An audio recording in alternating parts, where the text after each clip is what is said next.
Papi cute butter.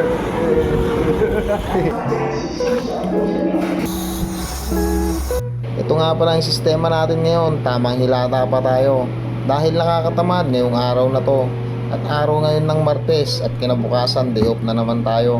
Ang schedule kasi ng pasok ko dito, bali 4-1. Lalo na't di pa tayo binibigyan ng OT sa ngayon.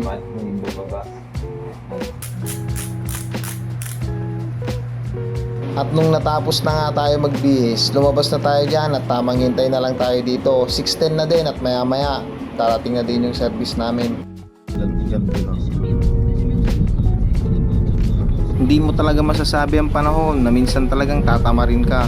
Hindi lang naman siguro ako nakakaranas ng ganyan. Kahit dati nasa Pilipinas pa ako, ganyan na ganyan ang senaryo ko. Lagi akong tinatamad pero hindi ako ma-absent. Wow! Kaya nga meron nagsasabi, tamad lang yan, empleyado tayo.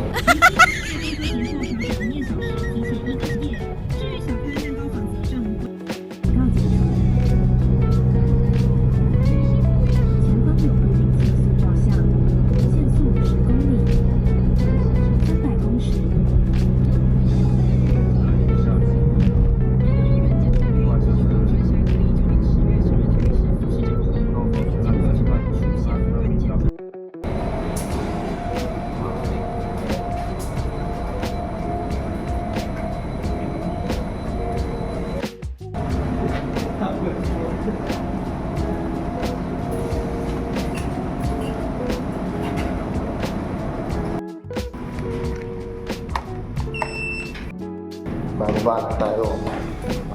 Tignan kung meron pang almusal. Meron nga tayong nakuha, no? Kaya mamaya kakainin natin yun. Dito nag-start na nga tayo. Napakabilis lang ng oras. Tignan mo, pananghalian na agad.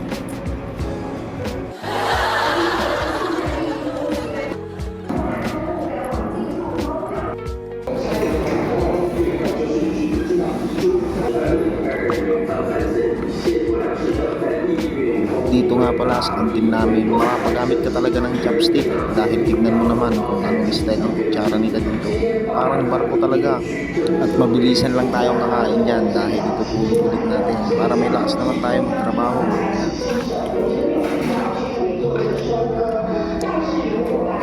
Tutulog lang natin ng ilang minuto at ito na yung kaganapan natin. Pancha panita perfect butter. Papi cute butter.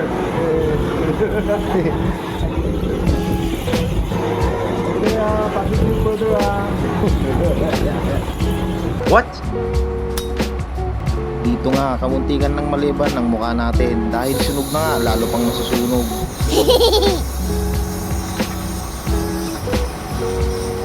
Mabilis lang din ang oras, tingnan nyo, uwihan na.